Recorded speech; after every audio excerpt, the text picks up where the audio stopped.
You hear me? And hear you loud and clear, sir. How are you? Okay. Jesse's using the restroom real quick.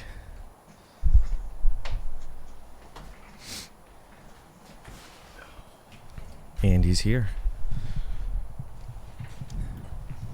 What's up, Mike? Not much. How you been? Oh, good. It's cold here in the Midwest. You guys got cold too? It's actually not too bad. It's not awful yet. I'm sure it will be. We had like 2 days where it was pretty cold, but the past 4 days it's been in the 50s. So we've been pretty lucky. Yeah, you're about 10 degrees ahead of us. We got 48 today, I think. So it's been low 40s typically. We had snow last Monday, 3 inches. My big problem is just how the day is so short, and that's what really bothers me. Especially being in the service industry, like I'll go to work at like 3 o'clock, and the sun will already be like setting, and then so I barely get any sun because I work late into the night. So it's just I have that seasonal depression that comes along to where I crave summertime out here. Yep. But I get that. So sound level's good? Yeah, sound level's good. You're coming in on our recording application. You're coming on just fine. Okay. yeah, sounds good. Yeah, well, welcome, ladies and gentlemen, to Talk Junkies. We're in November. It's getting close to Thanksgiving. Johnny is in Colorado enjoying himself with a few ladies. I don't mean it like that, but he's enjoying himself with the company of 2 ladies that we know. 2 lady friends, yes. Yes. And we have the pleasure of having Mike Anderson on again. Mike, welcome. Thank you. So you've been a busy man. I know I kind of said that last time as well, but I've actually purchased your book, Tribalism, right here. You'll see it on the camera. You said it's good to go on Amazon still. You didn't take it down, did you? Nope. It's going to stay there. Good deal. Actually, I had to make some corrections to it, but when the corrections get made, they just load a new image, and that replaces the old one. So it's down for, I don't know, 24 hours while they do that, but that was last week.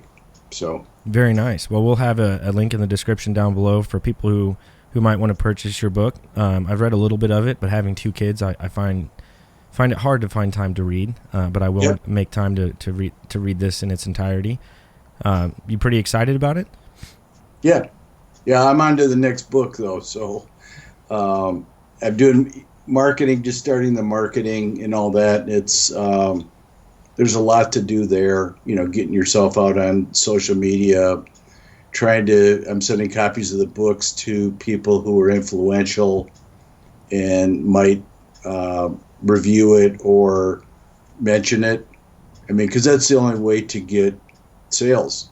Basically, you can't have enough friends that if they all buy it, it's a bestseller. So you have to do a lot of marketing. And I think this probably has an effect is the newer generations that are coming in aren't reading books very much, and especially informative books as well. I think we're a lot more based on entertainment with these new generations that are coming in to where we're not so worried about being informed and learning about the past, which is not a good thing at all because that can cause a lot of problems. But I could see that being a hurdle that you as, an author having to, get through, to try to get your information out there. Yeah, my editor warned me, don't make the book too long for that very reason. That shouldn't be a thing at all. I mean, it is what it is, and that's the times we live in. So what's too long of a book? Over 300 pages, let's say. Okay. Which this one is if you count the bibliography and all the stuff at the end of the book. I think the book's 280 or something. Cool. And for anyone who doesn't know, I mean, it's tribalism, and this is what we talked about in the last podcast. I think we hit it pretty hard, Mike, with the left versus right and the tribalism. We hit that podcast pretty hard. I think was that kind of the context of your book? Was that last podcast? Yep. Okay. So what's this next book you're writing about? Well, before we do that, I have a couple topics I want to bring up. And the first one is racism.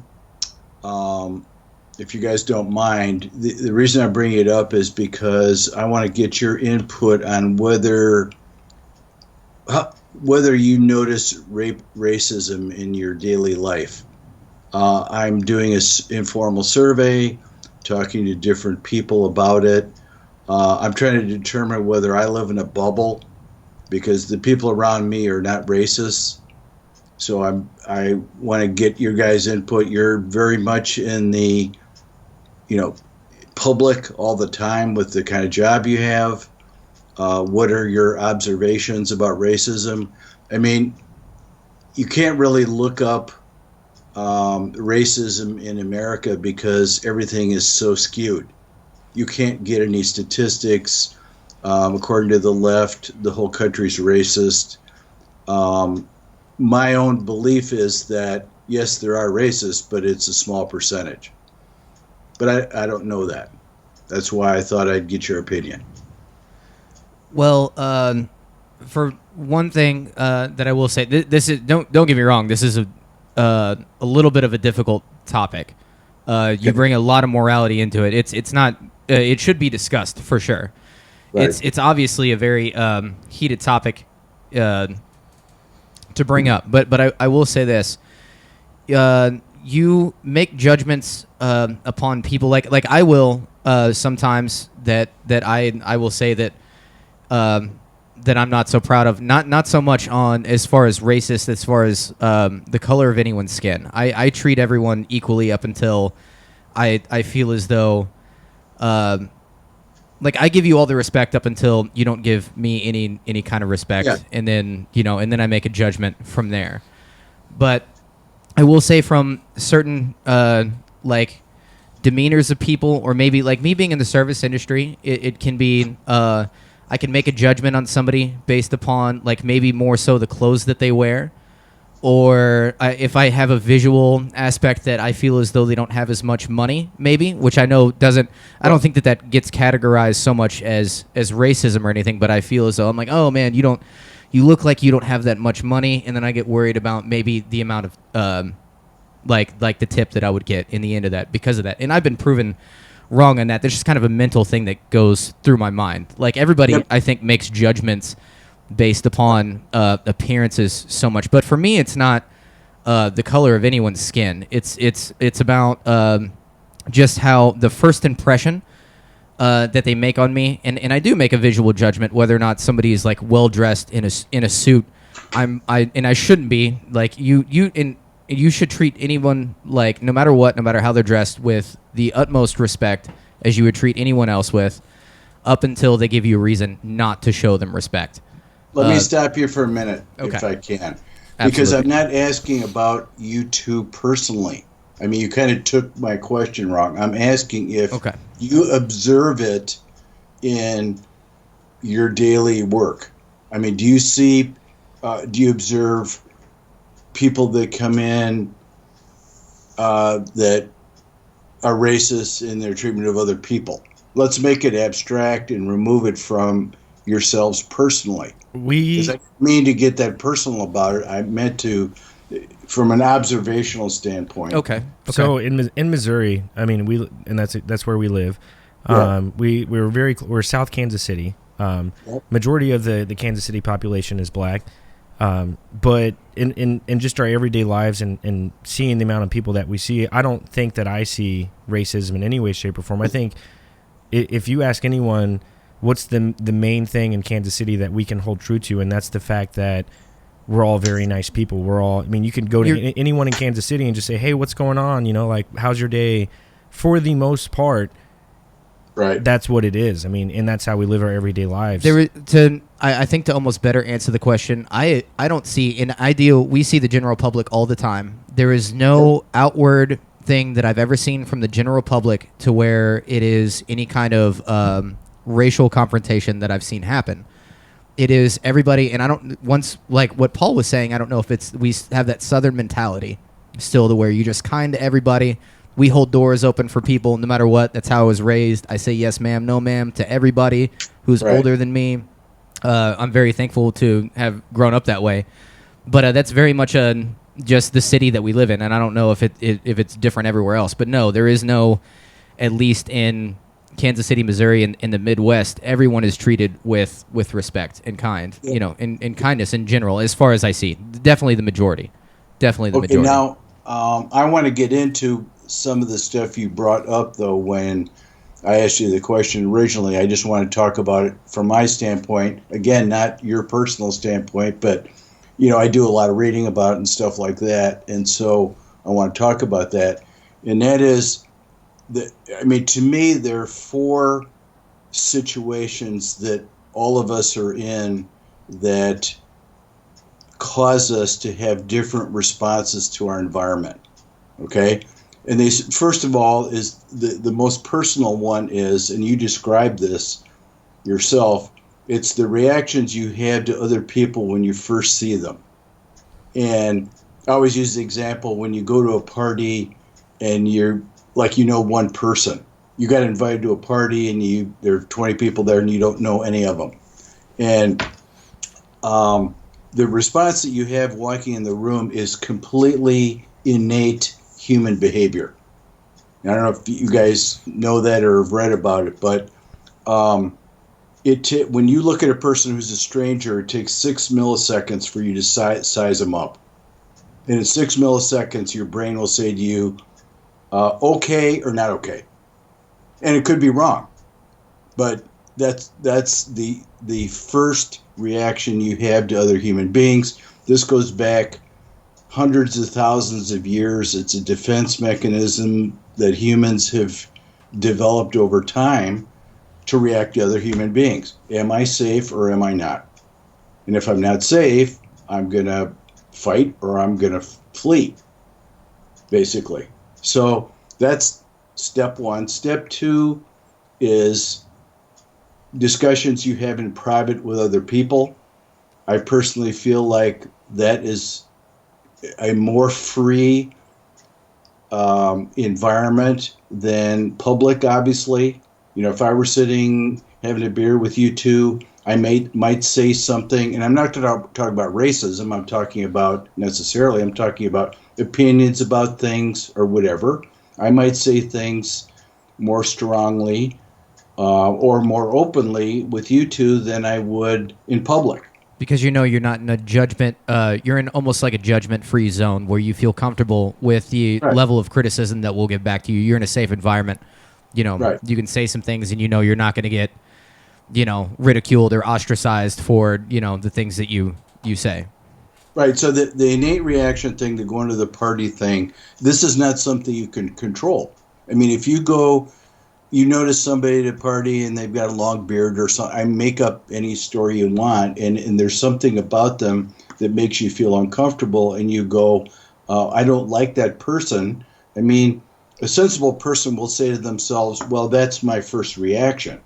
They won't start acting on that concern. Sometimes the people that look like that you have the most negative reaction to turn out to be the nicest people. So we got the innate reaction. We've got the what we'd say in private, because we have a desire to communicate as human beings. We have the desire to express our opinions and all that. And I feel more open to say things, whatever they may be, with my friends in private. Okay, then the next level is publicly. What would you, to me, when you're public, you have to be more careful what you say, because you don't want to offend other people. So you may have opinions about a person based on information that you feel negative about, and you shouldn't say them, to me, if you're going to offend somebody. And then the fourth case is where you're giving a talk or a speech or something like that. So you're expressing opinions to a general audience. There you have to be most careful of all, because you don't want to offend people. So, the bottom line to me is you judge a person by and you said this, you judge a person by their behavior, not their looks. Absolutely, their demeanor, their whole that you're right. Within the first, just you said it within seconds. I thought it would be just within the first couple minutes, but it probably is that quick. Just seconds that I can, just how a person's sitting, whether or not they make eye contact with me, just all kinds of small little things that you start making judgments on that probably happen extremely rapidly. That probably is within seconds. Now that I think about it. One thing I wanted to say is that I've always noticed throughout my life, and I have a bunch of male friends, but I'm always very judgmental and almost harsh towards males, way more than females. If I meet a female, and it might just be because I am a straight male, that I'm much more likely to make friends with a female quicker than a guy, and I'm very much more judgmental on males, to where like he could be a great guy, we could become friends, like a couple weeks down the line, but that first initial reaction, I know that I'm like so judgmental on whether or not he's going to be in my friend group, or just how I'm going to socially interact with males. Is there something behind that? I'm just curious if you know anything about that. Why I'm more harsh on males than females.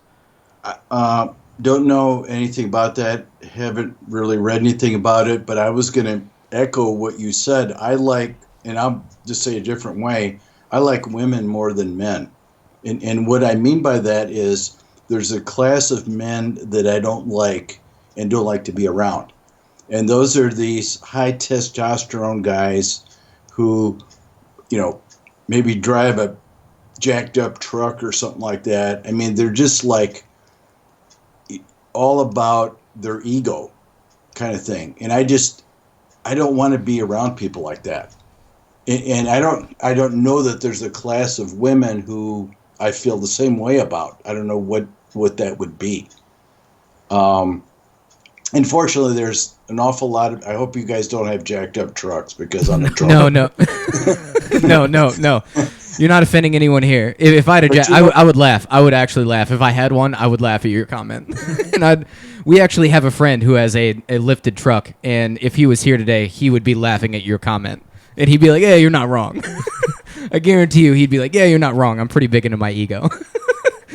But I mean, there's guys who, the guys like I'm describing, and maybe I'm overgeneralizing, I don't know what it is, but they're the ones that get in bar fights and stay at the bar too late. I mean, I have a brother-in-law who's a detective, and he used to say, everything that happens in bars happens after midnight. And I don't know whether you guys agree with that or not, but it's when people get drunker and it gets later, things happen. Oh, absolutely. And I can completely agree with that. He is not wrong at all.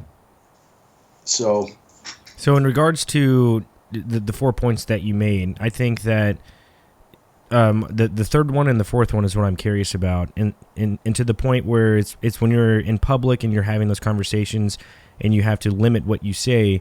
That's due to how soft we've gotten as a society. I'm curious if in the later parts, maybe the early 1900s and the 1800s, if you were able to go out, well, and maybe not, if you were able to go out and express your opinion without ridicule, you know what I'm saying? Well, I have to get more specific than my original statements, because since we're in this microaggressions thing and everybody gets offended by everything, I wasn't including that. I mean, I'm not going to change the way I speak in public because of this new sensitivity. What I am going to do, though, is I'm not going to, or I would never have expressed strong opinions about things that are controversial without knowing the audience, I guess is what I'd say. I mean, the current thing that's happening, I hate that it's happening. I can't wait for it to change whenever it will. I've talked about this in the book. I mean, like, for example, if a professor now gives a talk, let's say it's a psychology class, and the professor gives a talk about rape, let's say, or, men being sexually aggressive or something. If a girl in that class decides that she is uncomfortable, she can report that professor to the school. And they have to go before a committee and explain why they said that. It's ridiculous. And the ridiculous thing about it to me is that if you put college students in a bubble until they graduate, what happens when they graduate? I mean, now you're in the real world. You're not in the bubble anymore. I mean, part of going through high school and college is experiencing life and the challenges it has. You meet jerks, bad people. You may be mistreated by people. You have to learn how to respond to that and overcome it. Ignore them. Don't be around them. Seek out people who are good people to spend time with. That kind of thing. I think it should be in my mind right now just very well known that whenever you feel uncomfortable about something, it's not so you can avoid it. It's your brain telling you that there's something wrong with this and you need to, and it's just bringing it to your attention because it's this focal point now. So like if we were to bring up the Holocaust, it could make some people feel uncomfortable talking about death and everything that happened in, the internment camps. Right. But at the same time, you still need to, it's making you feel uncomfortable. You don't feel good with this because it's an awful thing that happens, but you still need to be educated on it and understand that things like this are possible because they've happened in humanity before. You can't just, this makes me feel uncomfortable. This is a subject we shouldn't be talking about. And then just kind of toss it off to the side. Because exactly what you were saying, what happens whenever you get out into the real world and then realize that the world isn't just, daisies and flowers and sunshine and rainbows. There's a lot of evil out in the world. And you should be educated on the awful things that happen too. That way, you're aware of them and, us as a society can decide, hey, this is the better route to go to try to prevent these things from happening. Or, Yeah, and that's the value of history because history, that famous statement made about, those who forget history are doomed to repeat its failures. Because, and the Holocaust is an example. If people forget that happened, I think the likelihood of it happening again increases. Because, it's interesting because of doing the political research I'm doing for my books and stuff, when, and this is mentioned in the Tribalism book, there were actually two kinds of collectivist thinking, left wing and right wing. The left wing is communism, the right wing is fascism. And during the early 1800s, socialism split into two parts, right and left. And so the logical endpoint of right wing socialism was the Nazis, but when the German country was destroyed at the end of the war, people were so appalled to discover the what was done with the Jews, how many were killed in the camps and all that kind of stuff. That particular ideology was gone for good. Nobody in 1945 or 46 was thinking about, I'm going to start up a fascist government. It had such a powerful impact on humanity that something that evil could have developed. And so it didn't. And now occasionally you read like people call Trump a fascist. He's not a fascist because he's not a right-wing collectivist. He's a populist, basically. But they confuse right-wing politics, which is conservatism, with right-wing socialism, which is fascism. But again, you have to understand, you have to experience life and find out, have you knocked down a few times? I was reading something the other day about you can't be great until you've fallen first. People talk about that all the time. And I think what does not kill me makes me stronger. Absolutely. And they're trying to get rid of that. I think they're trying to baby everyone. Everyone's being babied and pampered. And to your question, what are they going to do when they get out of college and they're stuck in this bubble for so long? We're finding that out right now. We're seeing the developments of that happen, and people don't know how to react to it because they've been in that bubble. And it's only going to continue to get worse because the bubble's they're going to be stuck in that bubble even longer.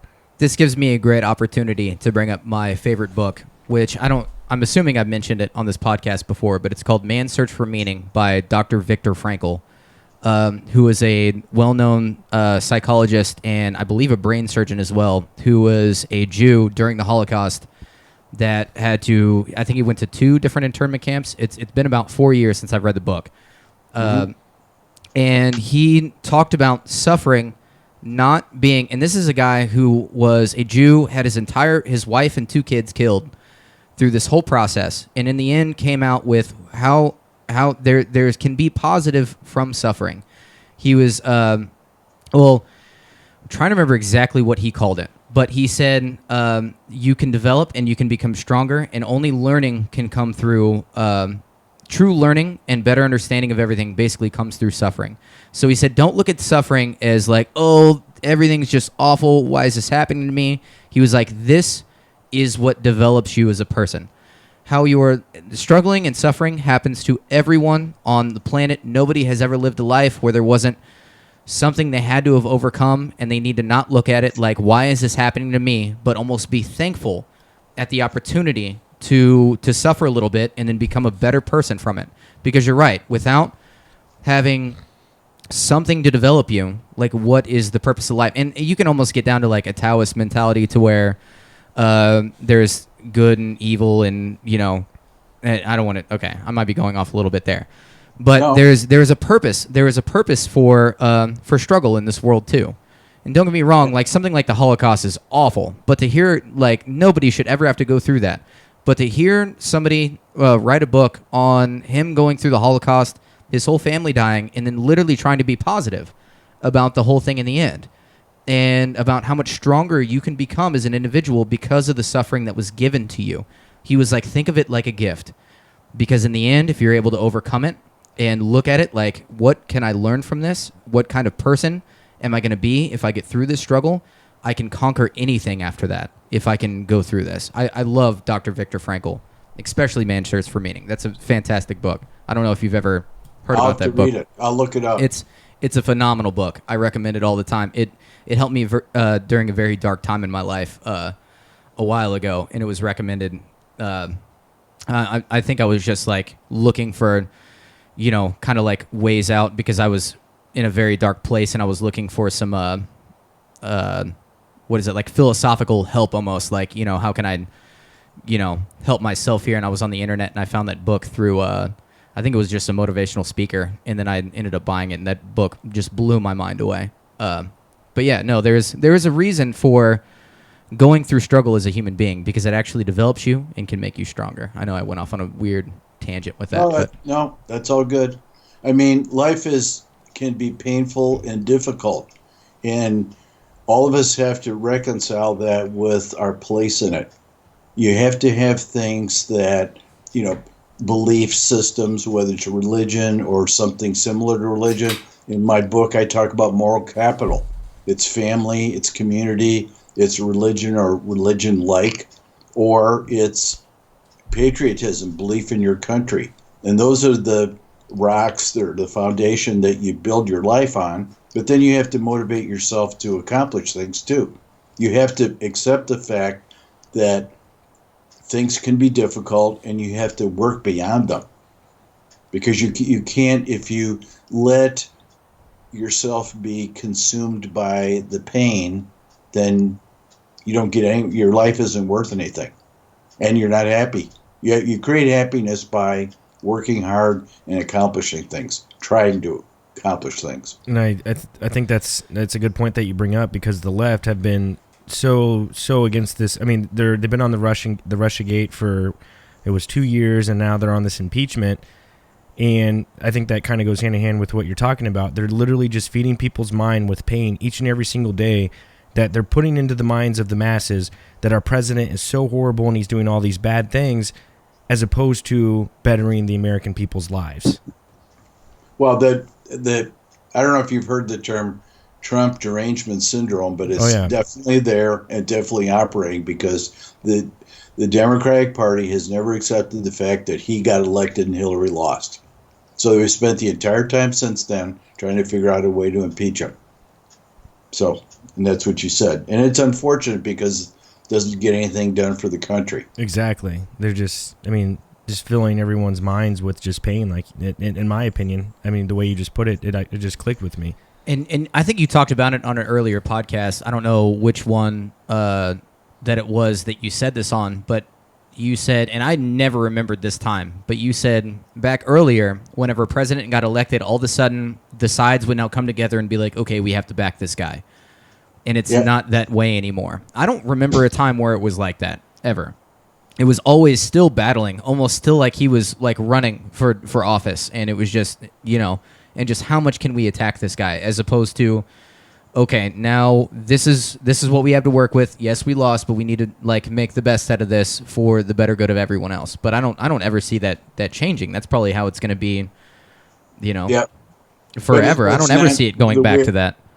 Yeah, I hope it can change though, because this is no way to run a government. I mean, you're right. This goes back probably at least till '92 to Clinton. There was probably some agreement after Clinton got elected that we all come together and move on. The Bush election in 2000 was controversial to start with because of the vote and having the Supreme Court decide who got to be president. So then the Democrats never accepted Bush. They thought he cheated. And then Obama, the whole presidency was fighting, and this is now the next step here. So it's been a while. You're right. I'm almost curious in my own mentality if this system isn't working and it hasn't changed enough to fit what society is. Like maybe the system needs to be changed fundamentally a little bit, which I know makes a lot of people upset whenever I say this, because there's a lot of red-blooded Americans out there that believe, you know, it needs to be exactly how it was from 1776, you know, on as far as the Constitution, the voting process, and all this. Which I understand the voting process has changed. I don't think the Electoral College has been around that entire time. So I know that it has. Yeah. Oh, it has. It has been. It was written into the Constitution. Oh, well, okay. I don't know if it's in the Constitution, but originally, I mean, it was set up. The Electoral College was set up so large states couldn't dominate. Right. And of course, the left wants to get rid of it because they live in the large states that could win the election. Without it, Hillary had 3 million more votes than Trump did. And that might happen from now on because the states that are controlled by the Democratic Party, I think, have more than 50% of the population. They can win every election. Right. Basically. That's why you have it. Because all the states have to count. Yep. I'm curious. Whenever Bill Clinton was his whole impeachment trials, were they as magnified as what Trump's going through? I know it's a little bit different. Nothing like this. Well, there was no social media then. Right. It was in '98. So that's an enormous difference, and you didn't have the internet either. Oh, a different ballpark. You're playing the same game in a way different ballpark. But you still had whenever it comes to social media and the internet. Whenever that becomes the thing. You still had CNN and Fox at that time, right? Like you still had news, but did they talk about it every single day for years on years on years? No. Okay. No, and in retrospect, you know, I didn't like what Clinton did, but I don't think his offense. He lied to a grand jury. I question whether that rose to the offense that would get someone thrown out of office. Nixon clearly did things that should have got him thrown out. I'm not sure, Clinton did. So, I mean, in a way, that was an attack by the Republican Party against Clinton that was, I mean, they felt that he should be impeached. In retrospect, looking back, I think it was an impeachable offense, but that's just me. For people who don't know, and I know we're kind of going off subject here, but I'm just curious on how you feel about it, Mike. It's just with what actually is happening right now, people are upset. They think there was a quid pro quo that was going on with Trump, and he had a conversation with the president of Ukraine about withholding funds to Ukraine for military aid or whatever. Shouldn't we have processes like that? Like, hey, if you have a corrupt country, like, I'm not going to give you money. Why can't Trump have those conversations? I mean, he was very transparent, released the call so people could hear it. I'm so confused on what's going on. And who is this Peter Schiff guy? Is that his name? Like, this dude is crazy. Oh, Adam Schiff. Adam Schiff, yes. Yeah. Well, I mean, the donors of the Democratic Party, the rich donors, are forcing them into a position where they've got to carry through on the impeachment, whether they believe it or not. I mean, Nancy Pelosi was against it for a long time, and I think they just turned the screws on her until she had to move forward. That's my opinion, because, I mean, it's a very weak case. There really is no case. I mean, ambassadors serve at the pleasure of the president. They have ever since the country started. And if a president doesn't like an ambassador, and particularly if they are left over from the prior administration, they can just can them and get somebody else, put somebody else in. Because ambassadors have to have the trust of the president. And in this case, this weapons sale was held up for 55 days. The president of Ukraine didn't even know it was held up. So I don't know how it could be a quid pro quo, because there was no exchange. And he never, Trump asked for his help on investigating, by the Biden family, but nothing happened. I mean, it's all third hand, fourth hand, trying to get at something that a president can do anyway.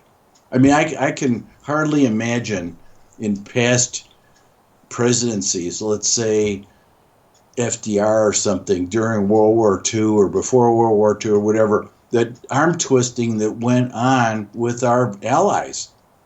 You do this or we're not giving you any aid. And of course, the other irony about Ukraine, I don't know if you've read the news about this, but Obama actually stopped the same aid that Trump granted for 2 years. Never gave him the weapons. Yeah, from what I hear, like so he actually did hold it up, and because the part of the Democratic line is that in holding it up for 55 days, that allowed Russia to threaten the Ukraine. But it didn't. It wasn't long enough, first of all, and Obama did it held up the same weapon system for 2 years and never sent the weapons. So he did a lot more damage to Ukraine than Trump has. Yeah, these proceedings are crazy. And the fact that Adam Schiff is so against Trump and he's able to hold these hearings, and they do have public hearings, they have behind closed door hearings as well. But just watching him hold these hearings, and he has this gavel, and he's just, anytime that they're trying to ask the former ambassador, if I'm not mistaken, for Ukraine, whenever a right-leaning person is trying to ask her questions, he just interrupts them. Gavel, no, the speaker can't yield his time to a congresswoman. You know what I'm saying? Like, well, right, but you know that this is not a normal procedure. This has never been followed before. The normal procedure is the whole House votes on whether to start an impeachment proceeding. Here, the whole House didn't vote. The Democratic Party decided to proceed. How is that allowed? Well, because there are really no rules. There's only tradition. There are no rules. The House can do whatever it wants, but it has to appear fair or it will upset the American people. But the reason the Democrats did this way is if they would have had a whole House vote, then the Republicans would have been granted subpoena power so that they could bring their own witnesses. It's only using the technique they're using that shuts the Republicans out. So that they let them go into a private room and hear the witnesses, but they can't call their own. They can't defend the president.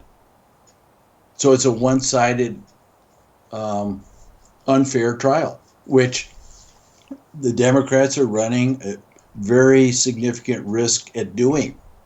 Because if at the end of the day, when this is done, there's nothing, then the American people will be very upset, And I mean, it's the people in the middle that matter. The Democrats are still going to vote for the Democrats, but the independents are going to see that it was a waste of time over nothing. And they'll lose the election next year. Well, so that's the risk they're running. Maybe this is in their favor, though, but the ratings for these proceedings are very minimal. It's like 11 to 12 million people that are watching it. Well, because so much of this is over just the general public's head. Like, if you go back to Bill Clinton, just for like the general public, whenever you talk about a sexual scandal, that is very easy for the entire general public to understand. Just, your white or your blue collar guy understands, he was, doing this with Monica Lewinsky and all this. They understand, I don't want my president, representing my country to be acting in this scandal. I believe in the sanctity of marriage and all this. Now, with something like this, so much of that could be over, the majority of the population where they're like, that is so much political jargon, like Ukraine, and this is foreign relations, and you're talking weapons, and like this, and then this guy, it's way over their head as far as like what the public understands, so it's not going to be nearly as meaningful. Like it's not as down to earth, a scenario when we don't know if there's a right or wrong there because we're not educated enough on the matter anyway. Right, like, I don't know that much about foreign relations and guns with the Ukraine, to be honest with you. I don't know if that's right or wrong. I'd have to really delve deep into that and do some research.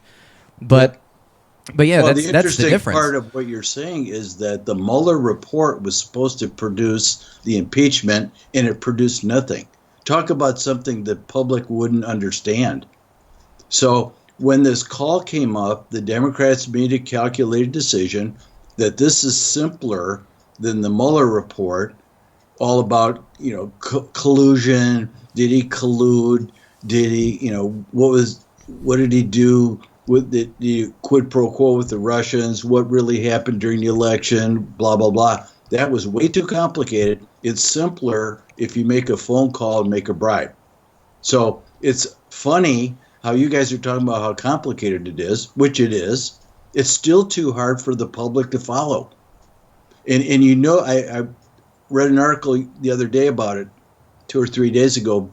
It started out with quid pro quo, and the Democrats have been conducting focus groups with people trying to understand whether the public can figure this out or not. And they don't know what quid pro quo is, so they start trying different words in the focus groups, and they decided that bribes would be better because people understand what a bribe is. So you notice like 4 days ago or something, quid pro quo disappeared and bribes came up. Also, bribes are in the Constitution as a reason for a president to get impeached if he commits bribery.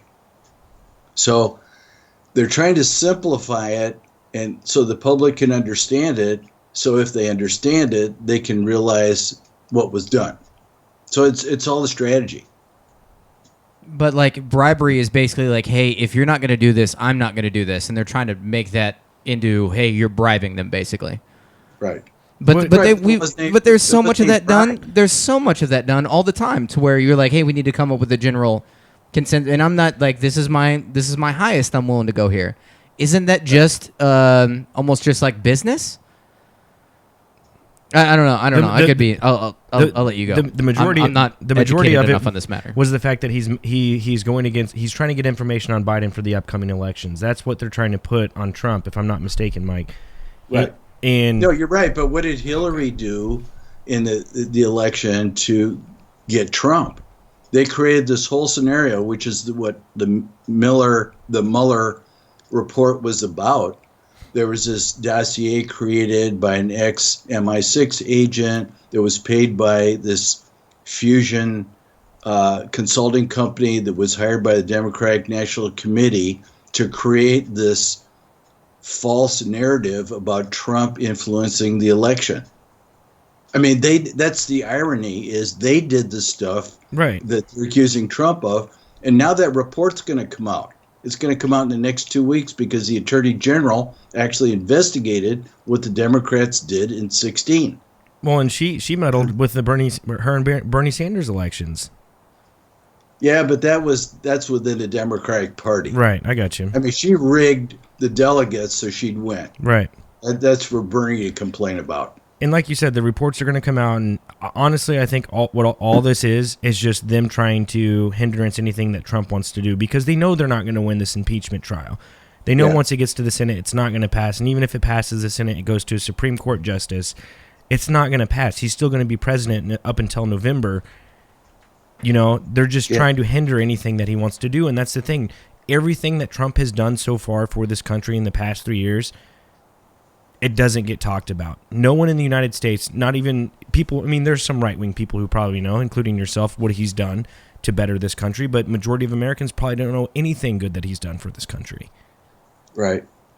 Well, but things like building the wall are something, I mean, he goes for tangible things that demonstrate accomplishments. I mean, he talks about the stock market all the time, and unemployment's at a 50-year low, and there's more African Americans employed than ever in history.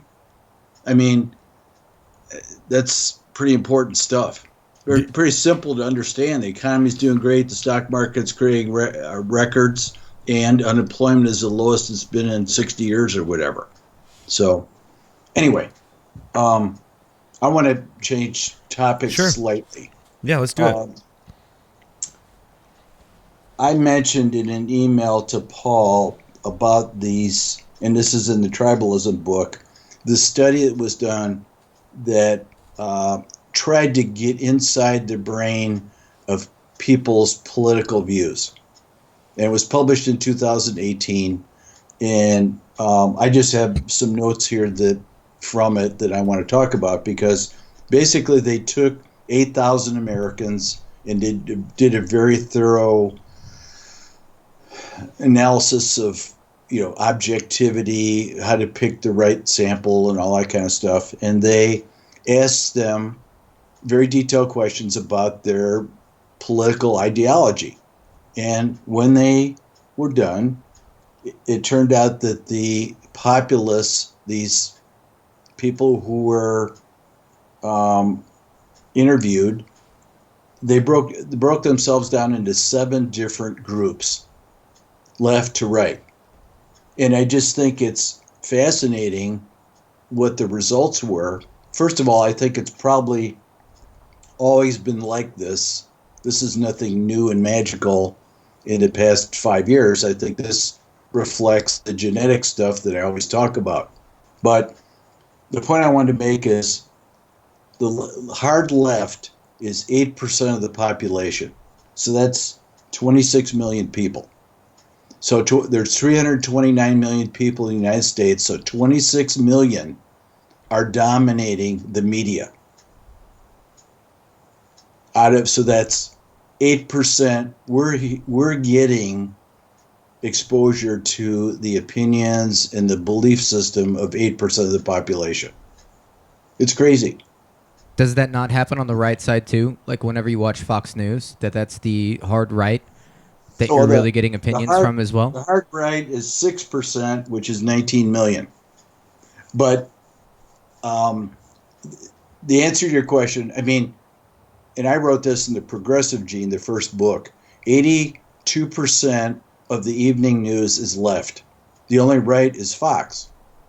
So you're right, Fox is right of center, no question about it, but 82% is left. But as far as the overall news media, it's going to be hard left opinion, which is actually only represents 8% of America.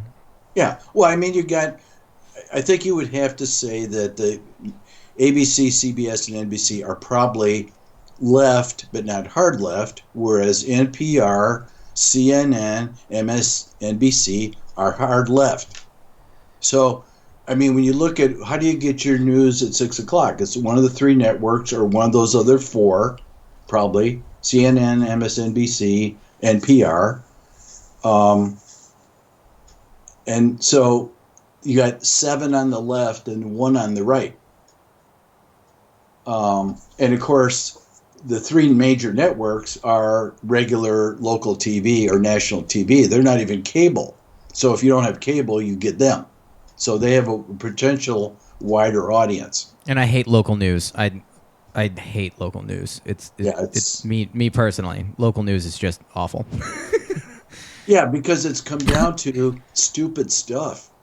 I mean, I only watch the local news in the morning to get the weather, basically.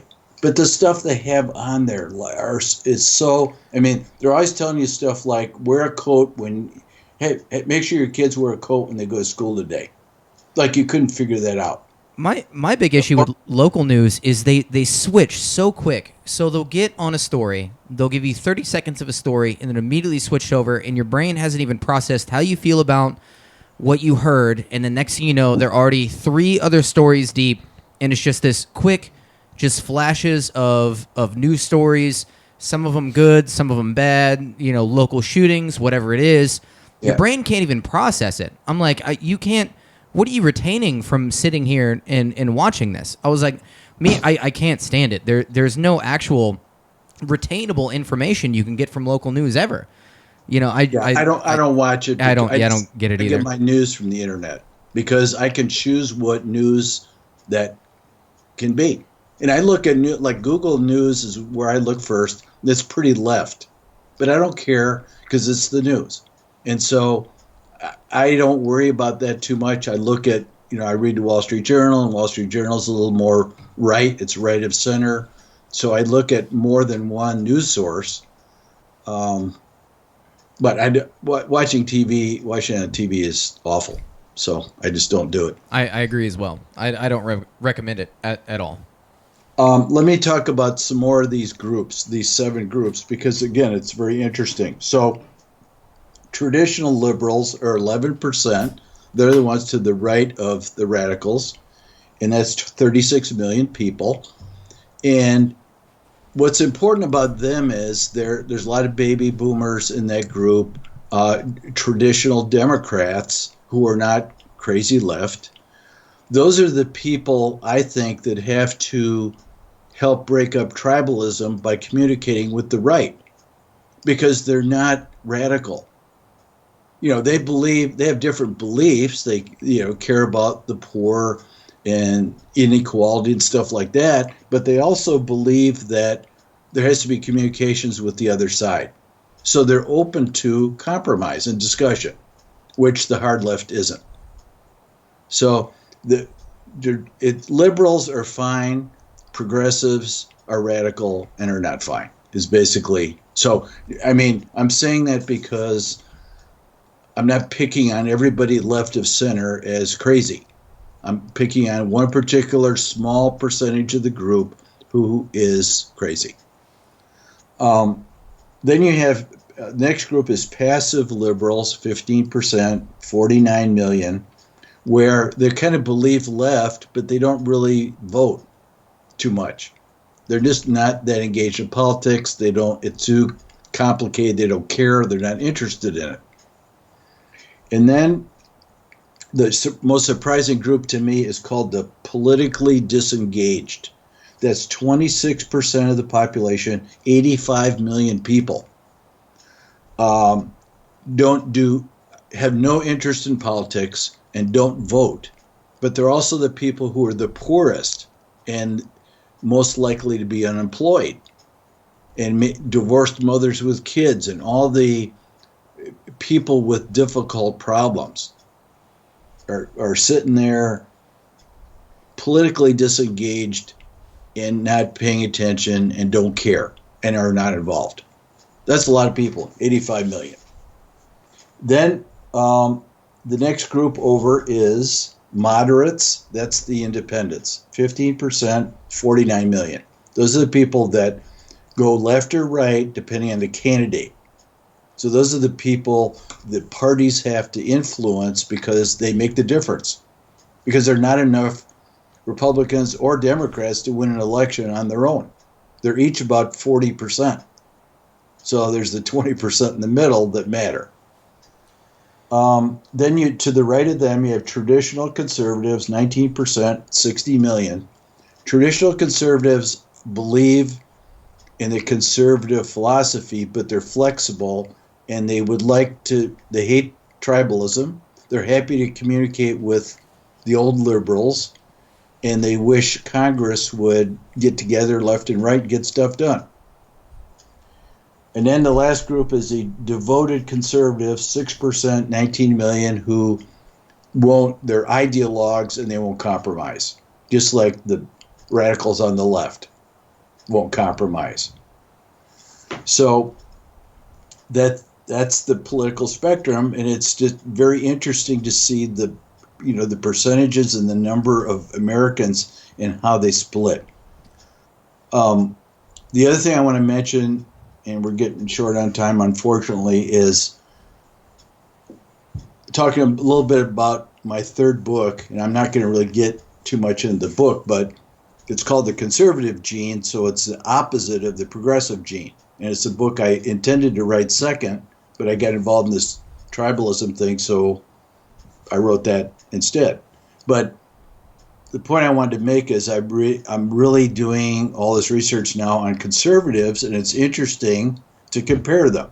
Because you were talking about a couple points in the podcast here about the difference between the two. Conservatives are not, we talked about the genetics before in other podcasts. The left worries about caring more than anything, and they are concerned with inequality and poverty, and they want to fix that. They also have the personality of they like change, they like new experiences, they want to change things, and they want to change things fast. It's basically the bottom line. Conservatives don't want to change things a lot of them don't want to change things at all. Status quo. And others are willing to change things, but not as long as it's slow enough to be tolerated. They're part of the reason for tribalism is because of all the social changes in the past 30 years. Change in definition of marriage, change in definition of sexuality. All that stuff is, feminist stuff too. That's all big changes for people who don't like change. But the other thing about the right is conservatives aren't loud people. They don't march. They don't riot. They just live because they're comfortable with their point of view. And they've been criticized, and this is in the book, they've always been criticized by the left for having no ideology. You people don't stand for anything except you don't want any changes. And if you don't make any changes, then we can't move forward. So that's the rap on the right, but it's partly true because they don't want to change. They believe the right, and the religious people in our country tend to be on the right. The people on the right honor things like tradition, religion, the Constitution, and this again is part of the moral foundations thing. Loyalty, authority, and sanctity are important to the right. They're not important to the left. That's part of what makes them different. So it's just interesting. They just don't want to stand up. They don't want to yell. They don't want to riot. They just live. And that's part of their problem because they don't, when they get attacked by the left, they don't respond. They just keep going. And so that makes them, I hate that because that makes them look like they're guilty. If the left says to the right, you don't care if people starve. Well, if you don't answer back, then people will think you really don't care because you didn't dispute that. So it's just interesting to see the differences. And of course, these are the people at both ends that have, this like to change, want to change, worry about I care, I want to fix things, and the people on the other end, loyalty, authority, sanctity. keep things the same. And there's people in the middle, of course. The independents are the independents because they don't as strongly believe in what the people at either end do. They look at, and I think I count myself in this group. I look at politics from a practical standpoint. Let's figure out how to get stuff done. And it takes both parties to do it. So why aren't we doing that? That's enough raving. Yeah, Sorry. no, I've looked at it a lot. Like, how much is this? Not so much like. There's so many things that go involved whenever you go into like voting for an individual to go into a presidency. I always look at what's going to affect me the most as an individual. Not to sound so much selfish, and maybe this puts me on a more conservative side. But how is this going to affect me directly? Because I'm working hard and I want to make sure that I have my self-preservation set up first. Is that a more conservative thing? Because that really is my mentality. And maybe some people would be like, "Oh, you're selfish. Why aren't you worried about other people first and the poor and everything?" Like I was very. I find myself. I feel like I'm in the middle. I feel like I'm in the middle. Maybe I lean more conservative. I probably, if you have people listen to the podcast, it'd be like, yeah, you lean more conservative, man. Like, come on, just admit it. But just me personally, what I'm worried about, first off, is almost a self-preservation thing. And is that a conservative thing to do? Well, certainly, no, I don't think it's true until you get to the extreme left, because like we said, the traditional liberals, I think it's the duty of every voter to vote for the candidate that they think is going to represent what they believe. So whichever it is, and if you believe in big government, then you should vote for somebody who's going to deliver you big government. Regardless of, I don't think big government's a good thing, because I don't think it can deliver and it wastes money and stuff, but I can understand where people do believe that. I really liked Bernie Sanders. Whenever Bernie Sanders was attempting to make his run, because I am such a big advocate on education, and I think that fixes a lot of problems. This is my own personal view. I almost say this every podcast that I'm on. I believe in allowing the best education for the new generation, because I don't want stupid people deciding what goes on whenever I'm too old, to have a decision. Whenever the new generation comes in and now they get to take over, I want very well-educated people doing that. So I've always been a huge advocate of education, and that's what I mainly liked about Bernie Sanders, was that he wanted to get, really good education out there to reduce, college fees. I'm pretty sure he wanted to make college for free. That was his big thing. I've heard a lot of debates against that wasn't financially valuable or whatever. But I mean, that hit so close to home with me, because I felt like education is so important, and allowing kids, especially at a young age, like under the age of 14, basically, to have this healthy environment to be in even going outside of school, but just having a good home environment creates good people. Well-educated, good young people will end up doing great things if you give them the opportunity to. And I had all this belief in that. I was a big Bernie Sanders supporter whenever it came to that. And so now I don't know if that's just me saying, hey, I'm not just completely conservative. Bernie's been a lifelong politician, man. Yeah, no, I know. But I mean, yeah, he's a communist for a long time. Yeah. No, but that resonated with me, So I mean, I'm almost willing to get away from, and I do feel like I lean more right, but that's one thing to where I felt like, man, I'm willing to budge on education. Yeah, I'm going to budge on this because that is so important. But to me. we've talked about, Mike, and a majority of our podcasts, it all comes down to education, man. And I think that's where America fails, is the fact that our education system is so broken that it's led us to a lot of the positions that we're in today. And I'm right there with you, Jesse. I think if there were a candidate who was actually going to do some education reform, I'd be willing to go either right or left for that candidate, for the simple fact that, like Jesse said, when I get older, I don't want to have to make those decisions. I want a bright young future behind me that's going to make the right decisions. And will, solidify future generations because it was of good understanding as well. But let me make a couple. I have a couple. No, you're good. Yeah, you're good. First of all, do you realize that only 25% of people have a college degree? It's low. So, yeah, very, very low. 25%. So it's not going to be like people talk about. We got to get more college graduates, whatever. You can't make it 50. I'm more for trade.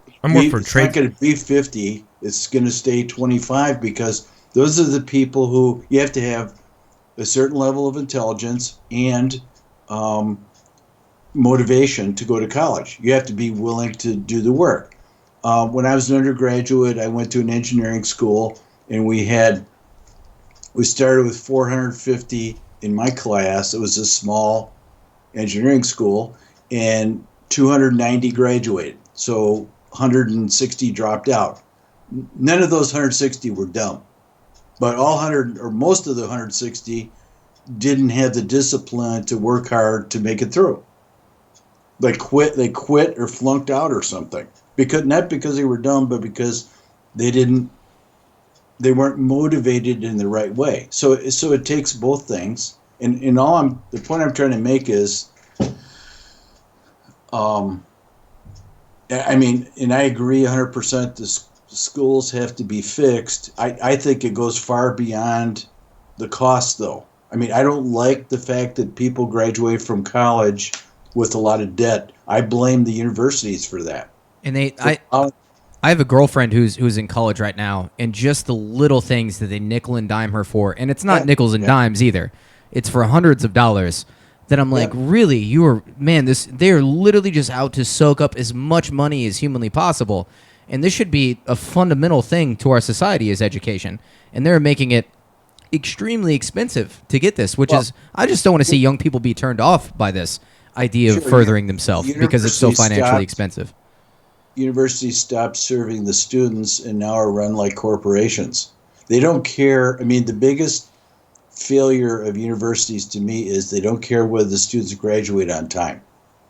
And I'll give you an example. Like I live in Columbus, Ohio, so Ohio State's here. The number of students that graduate in 6 years now, not 4, not 5, but 6, is 40%. So 60% don't even graduate in 6 years in a 4-year program. And they don't care. They should, and there's talk about this now. The government is talking about and going to implement a results-oriented funding system for universities. If you don't get your kids through, then you're not getting money from us. That's the way it should be. Because if a kid takes 6 years to graduate instead of 4, there's 2 more years of loans they got to have. It's stupid. Yeah, absolutely. Yeah, I think that there was one question Jesse and I were talking this past week whenever we're working together, like, what are we going to talk to Mike about? What is this podcast going to be about? And I'm fairly happy with the way this podcast has gone, and we've got a lot of good information out of you, Mike, and I appreciate that. But there was one question that Jesse had asked me, and it's one thing that we're kind of we've talked about a lot, is like, do you think that we're in a corporate oligarchy right now? As opposed to a capitalist government. Yes, I think so. And that there's one case where I'm deviating from conservatism. I try to call myself a moderate. I believe, my default is conservatism. My genetics are that, but I believe in practical government, and I don't believe that the rights ideology should be,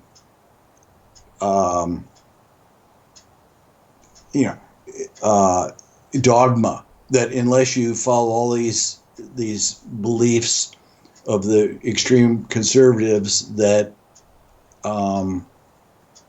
you're wrong. I disagree with a lot of the stuff, but I am getting to the point where I'm starting to get upset about banks and financial organizations and large corporations. With I'm that have no accountability, right?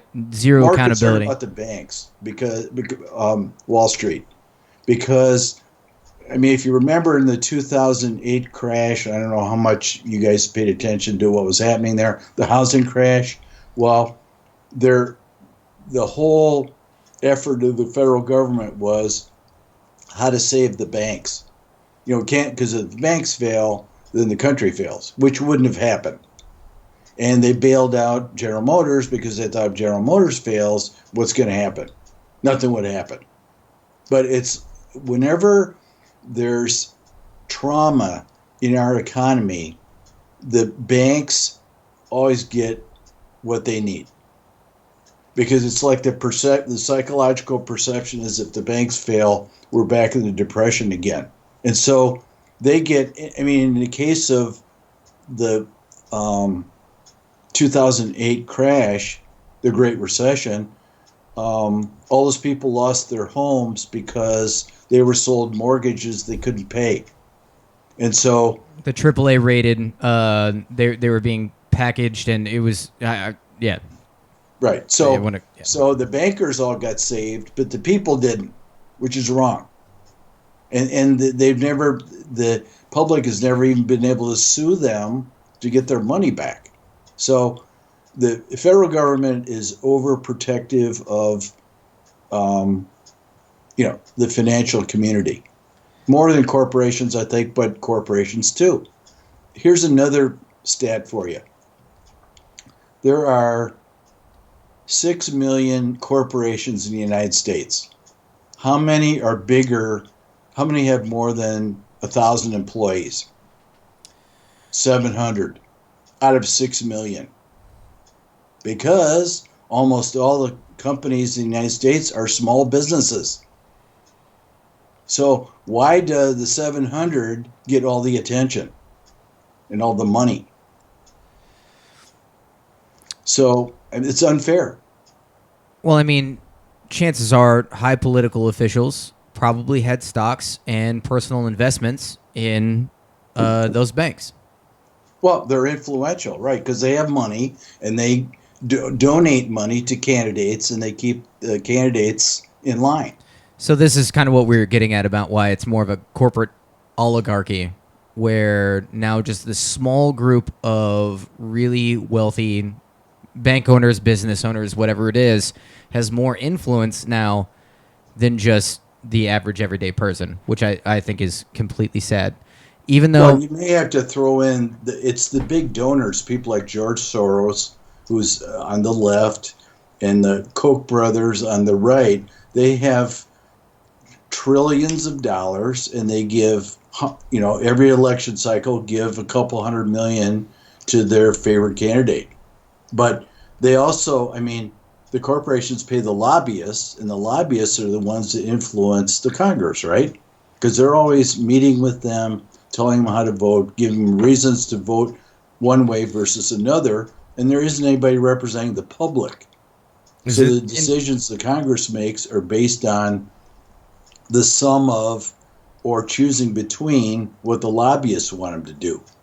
And I don't know if I should feel guilty for this or not, but me, as far as my personal long-term stock investments that I make, as far as like my retirement and 5 to 10 year investments that I do on the stock market, there's a decent majority in my portfolio that are banks because I have that mentality. Like, these are super safe investments where I'm putting my money, and I might be fueling this a little bit myself. Obviously, I'm not rich by any means. I'm very middle class. But whenever it comes to, me being worried about my financial security in the future and where I put my money, I have money invested into banks because I'm like, these banks will be bailed out. If things go bad in the U.S. economy, they're going to do exactly what they did back in 2008, and they're going to be bailed out, and my investments are going to be safe. Yeah, but lately bank stocks have not done well. So yeah, no, they haven't done well, but as far as, and it's not a massive majority of my portfolio by any means, but I'm like, those are safe investments for me. I'm like, those banks are always going to be around, like, because they get bailed out in times of crisis. whenever they fuck up. Like they get bailed out. I don't know if we're ever, and if I ever saw like a position to where we're not, those banks aren't going to be bailed out, then maybe I'll, move my investments, but I don't see that changing. I think if things were to get as bad as they were in 2008, I honestly think the same thing would happen again. I don't think anybody learned from, No, you're right. from that time period. I don't think anything really has changed since then. Like, honestly, they're doing the same thing with mortgages. They're just calling it a different thing through loopholes or whatever. No, it's tough to get a mortgage now. It's a lot harder, now than it was then. Yeah, but sure.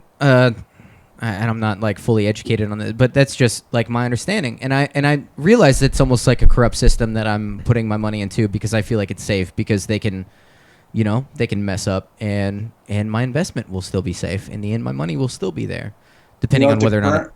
The current bubble is car loans now. It's not home loans. The average car loan is now 72 months. And I saw an article in the Wall Street Journal that 33% of car loans have a negative equity. In other words, what people did was they turned a car in, like they cited one person who got a new car 4 years in a row and rolled in the remainder of his loan into each succeeding loan. So he now owns a $20,000 car with a $47,000 car payment principal because he just wanted a new car and kept rolling in the balance into the next loan. So 33% of car loans have negative equity, meaning the more is owned on the loan than the car's worth. And this is literally what dealerships will, and exactly what you're saying right now, They almost promote this. Like, oh, you drive this car for 2 years, and then you can get this upgrade, like, after 2 or 4 years or whatever it is. And they just constantly, like new cars coming in. Like, that's... Yeah. I'll let you continue with that. But I've physically, like, seen this with people that I know that are so excited about this. But it's not... It's not anything beneficial to your actual pocketbook, at the end of the day. Was there any form of like of corporate oligarchy in ancient Rome that you know of? Yeah. Well, the whole Senate was an oligarchy because there were 300 senators. Originally, they were all patrician. There were no plebeians allowed in. And so those 300 people controlled all the wealth of Rome. So it was a republic, but it was an oligarchy too.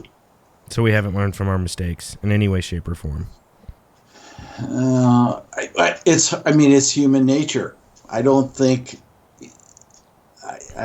you can overcome that, really. I mean, money and power are desired by human beings. And so either one of them are fought over and used to the benefit of those that have them. And I think a lot of it has to do with our limited time that is actually like human history here on this planet. Like, it's very limited. Like, we have progressed very much with technology. We really, like, there's really not that much time in comparison to the universe. Right. I mean, to where we've been. So there hasn't been enough time really to see it truly adapt and progress or anything like that. Like, we are still early stages, and Well, think about this, because we talked about agriculture started in 4000 BC, so that's 6,000 years ago. That's all the longer we've been able to make our own food. That's pretty amazing. Human species is 200,000 years old. Nothing. The Earth is 8 billion years old. Yeah, so we have a fractional, just a blink of an eye in history right now as far as humanity goes, and written language and in history and everything. So honestly, this is all still very new, which is crazy to think about. To think about how far we've come in so short a time. Absolutely. It's 6,000 years to go from the first agriculture, the first growing of plants for food, to artificial intelligence.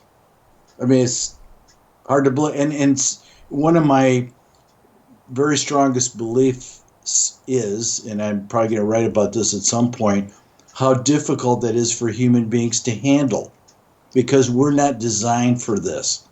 We're not designed for computers and all that kind of stuff. We're designed for living in small groups in the wild and surviving. Technology will always surpass the actual evolutionary progression of humanity. Right. Like I've seen it on a graph almost, to where it shows like human progression and like mental capabilities and just overall intelligence, and then you just see where technology's at, and just massive spike.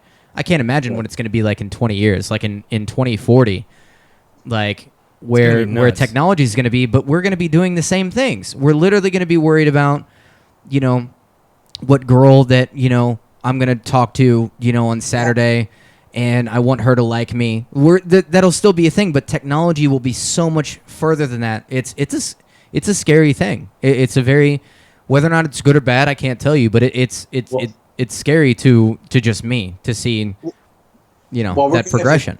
We're going to have to talk about that sometime on a podcast, because, I mean, any technology, pick something like genetic engineering. It has great opportunity for good, because if you can do gene splicing and cure disease, that's great. Eugenics. You're talking about like eugenics. What about the other side, where people start genetically engineering their children? That's eugenics. That's eugenics. Yeah.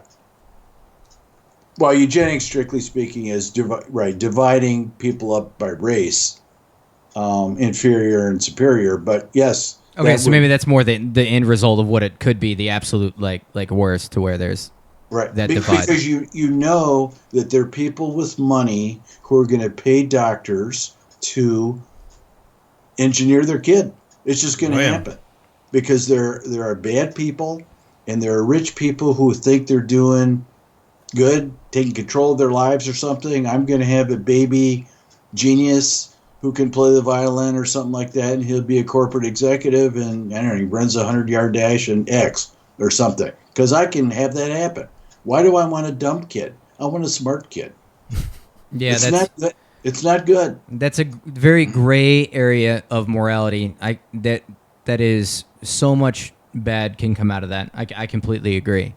And then next thing you know, there's another Holocaust to the people that are genetically designed all of a sudden feel, that they're better than everyone else. And equality fades away. And then we have another, that so many bad things can happen to that. I don't want to, that can turn into some bad stuff. Yep. Interesting times we live in. People at some point, all the smart, cute, young, hip, and aware will decide they don't want the rest of the people because they're just a drag. Hey, if we get rid of all them, then we won't have to have welfare or whatever it might be. I mean, you can imagine where it might go.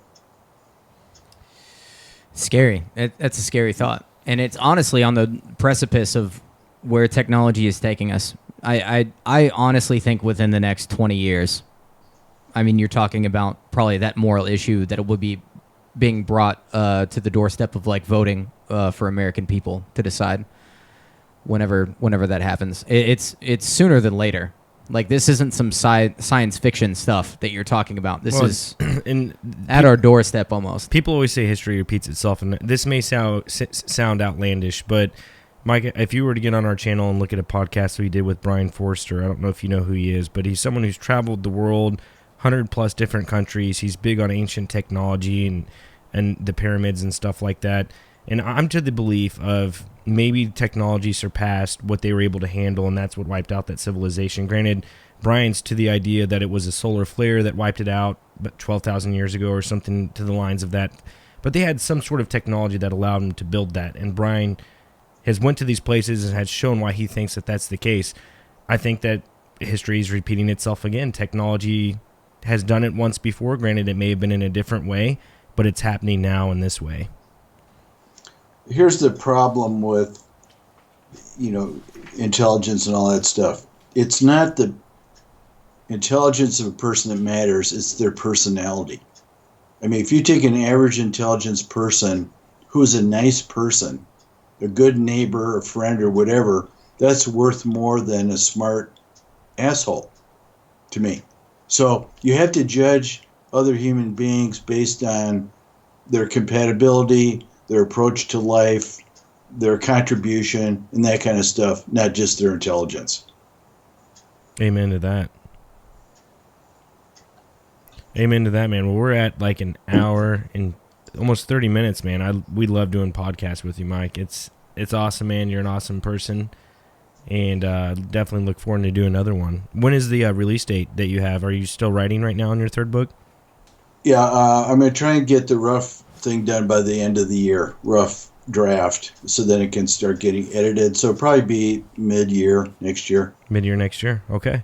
Well, again, everyone, I'll put it up on the dropping stuff. Camera right here for you to see. You got Tribalism, The Curse of the 21st Century by Michael C. Anderson. He's the man. He's awesome. He has 2 books. I'm going to put the link in the description below for you guys to find this book. And please do your due diligence, man, and support Mike on this book. So, Jesse, you're the guy that broke your ankle, right? Yes, I'm that guy.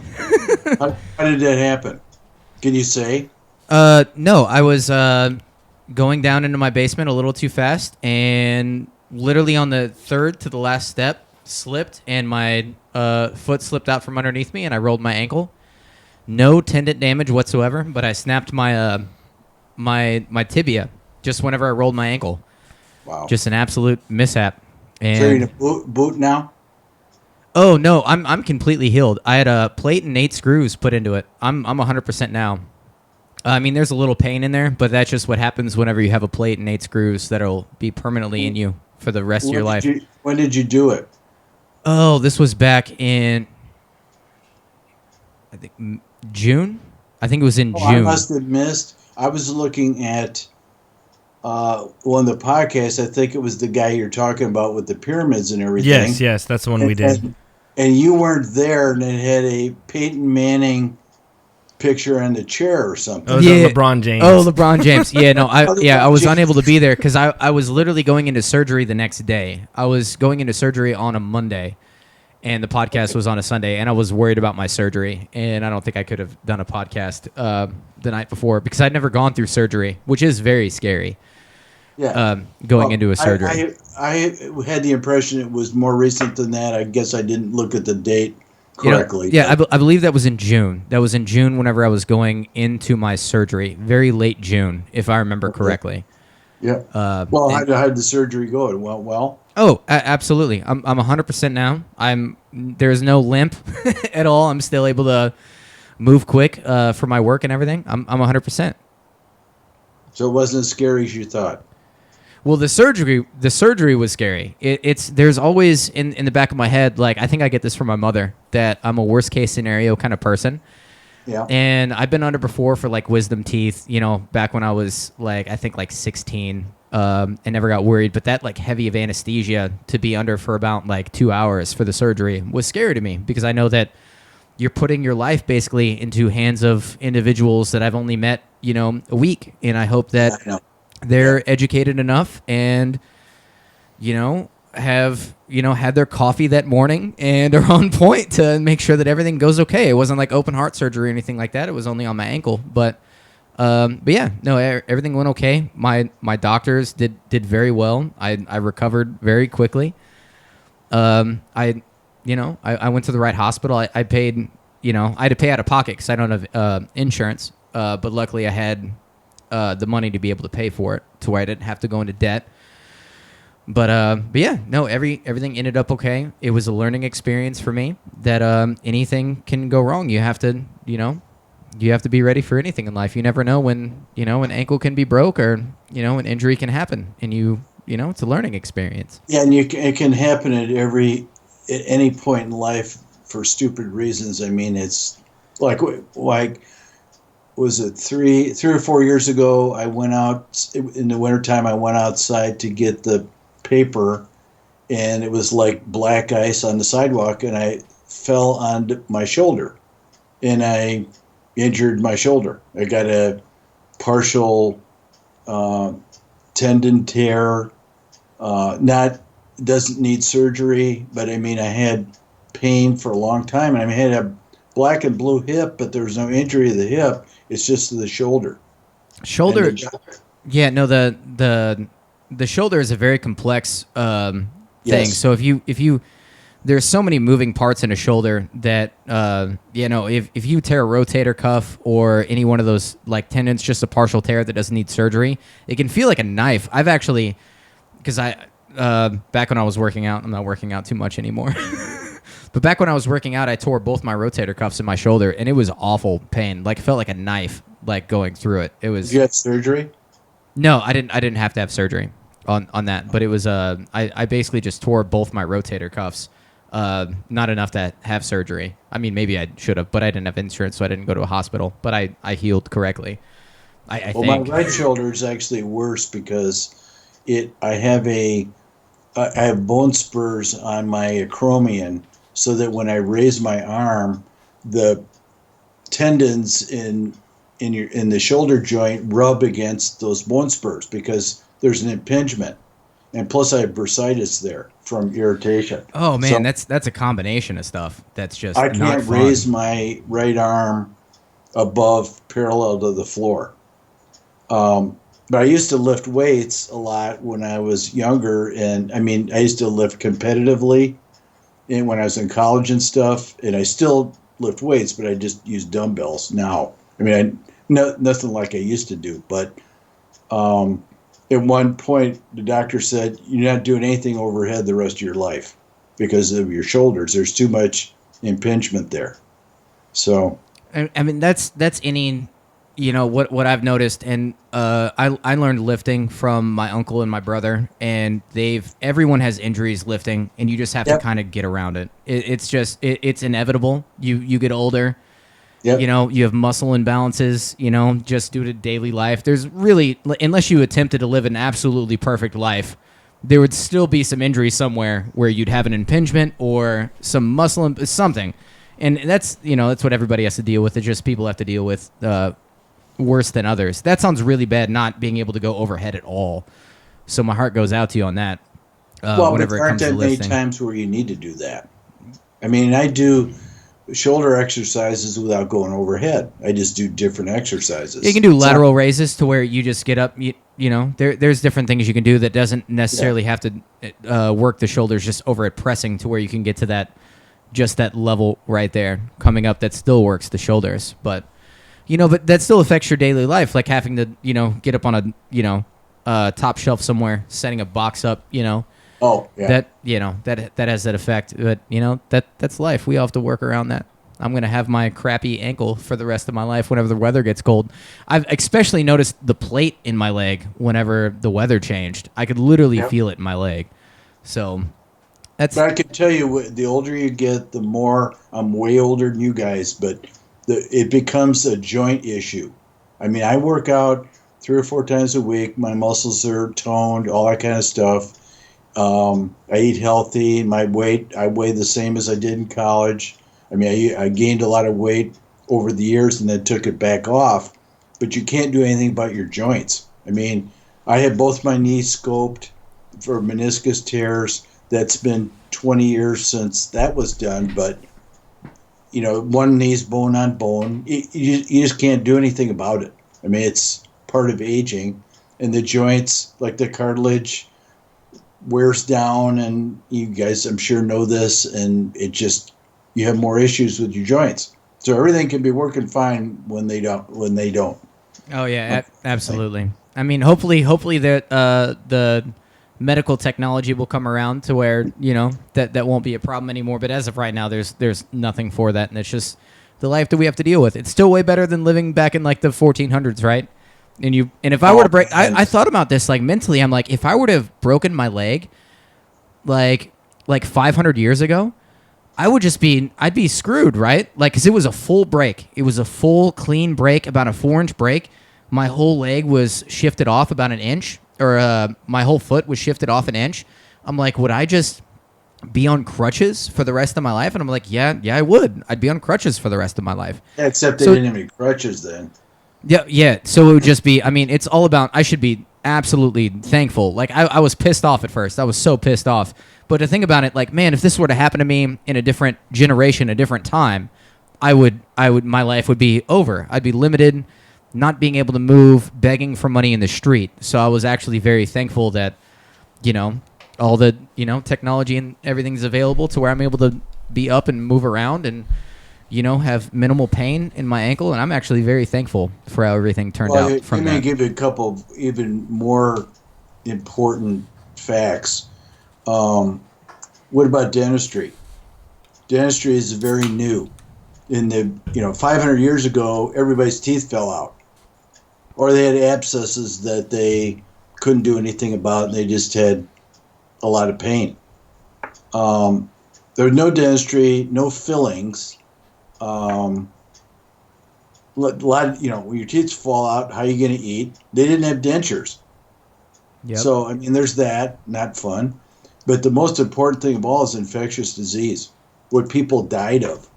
I mean, until antibiotics came around, and that's a 20th century thing. If you got the flu, you died. If you got pneumonia, you died. If you got almost any tuberculosis, diphtheria, smallpox, whatever, you died. Yep. Life expectancy was like not over the age of 40. Yep. I'm assuming right around then. Yep. Yeah, I mean, the funny thing about that is you think everybody lived, the typical assumption is everybody lived to be 40. There were 60 and 70 and 80-year-old people, but all the babies were dying. So the average age was that low because so many kids never grew up. So the average population was probably pretty low for a long period of time. The world population anyways. Yeah. Absolutely. I think a lot of people need to realize this. Just people who are getting upset about whatever is going on in the world today, in America today, if you're living in America, you still need to feel very blessed. You probably, Yes. This is still, in my opinion, still the best time to be alive as of right now, looking back on all this history, living in a first world country, not a third world country, don't get me wrong. There's some third world countries still out there that have it really rough. But if you're living in America, Europe, there is so much opportunity, still the best time to be alive right now. And we need to be thankful actually for what we have right now. And I think it's underappreciated, and it probably goes underappreciated way too often. Yeah, no place on earth is better. Europe's got a lot of problems. I mean, I pay attention to them a lot because they're kind of like a forecast for our political system. Because the major European countries are democracies or parliamentary systems, and they're all having a lot of trouble. And so, I mean, Italy's in trouble, Greece is in trouble, Spain's in trouble, and they're kind of like the weaker. The Mediterranean countries are weaker than Germany, France, the Nordic countries, whatever. But you kind of look at those and you go, oh, well, I wonder if that could happen to us, or are they showing us what could happen? So. One last question before we let you go, Mike. Yep. Do you think Jeffrey Epstein is dead? Yes, and I think they killed him. I think he was murdered. Okay. Because he knew too many secrets about too many influential rich people. They couldn't let him go to trial and spill the beans. Because they said he committed suicide, but then there was a later thing. A coroner said the marks on his neck were inconsistent with suicide. Right. For some reason, I forget, and that kind of like disappeared as a news item, and I never read anything more about it. But yeah, I just think that it was very important for him to be dead to a lot of people. Which is scary. It should be so scary to everyone. That especially probably the worst thing, in my opinion, there's a lot of awful things that happen, but nothing worse than sex trafficking that I can think of that's close to a genocide of a people. So probably genocide of a people is probably worse, but sex trafficking is basically right there. It might be the new age genocide as far as suppression and just horrible things done to a people is sex trafficking. And the fact that there is this ring of rich people that Yeah. are involved in that is sickening. And actually, it's not. This isn't the first time this has happened. In I think it was New England. I can't remember the name of the guy, but he died, and after he died, came out that he was this big celebrity for New England, and he died, and then it came out that he was, and he like donated money to children's hospitals, and it turns out that he was like literally taking kids from these children's hospitals, and he was in this political ring of people and had this horrible like child pornography It was sex ring in England, yes. in England. Yeah. Jimmy Salva was his name. I might be getting his last name wrong, but it's Jimmy Salva. And this whole, like, it only came out after his death that him and all these top political officials were involved in this. And I'm like, if that can happen then, and this came out in the, I think everybody found out about it like mid-90s. I was like, why isn't it? I mean, it can happen here too. Like this And is. it did, yeah. Yeah, it's I don't know the psychology behind that. I would like to see. I don't know if that information will ever come out about the psychology of people in that amount of power, why they need to do that. But it's an awful thing. It's an awful thing, and I think it's happening in America as well. I'm confused about that issue myself because the left doesn't seem to care about it. It doesn't get any press. I mean, you hear women talking about wanting to have equal pay with men, but they don't work. I mean, women get kidnapped and forced into prostitution all over the place. And why isn't that an issue causing an outcry? I don't get it. I don't either. And with the new ABC thing, you know, where you had that girl on a hot mic and she works for ABC, and whenever this stuff came out, she's like, I knew this 3 years ago. She's like, I had the stuff on Jeffrey Epstein. She's like, I have the names. I have the Clinton. She's like, I have Clinton. She's like, I have all these people. Nothing. ABC fires the person who allegedly recorded that hot mic, doesn't have a job anymore. And she didn't even work for ABC. She worked for like CBS at the, right. You know, she left ABC, went to CBS or wherever. They still fired her. Like, well, the real problem there, I mean, I don't like what happened to this woman, but the real problem is why did ABC sit on it for 3 years? Exactly. What did the Clintons ask him to? It's not only, and then they had the prince from England too, the royal family. Yeah. The Clintons, in my opinion, and I'm not like, sorry, you're already laughing. I think that they're unbelievably corrupt. And it's not just because they're left, and everybody that's left is corrupt. I already said on this podcast I was a believer in Bernie Sanders. I was willing to get on board with that because they did core morals that I was like, I can get on board with this, and I'm going to support this.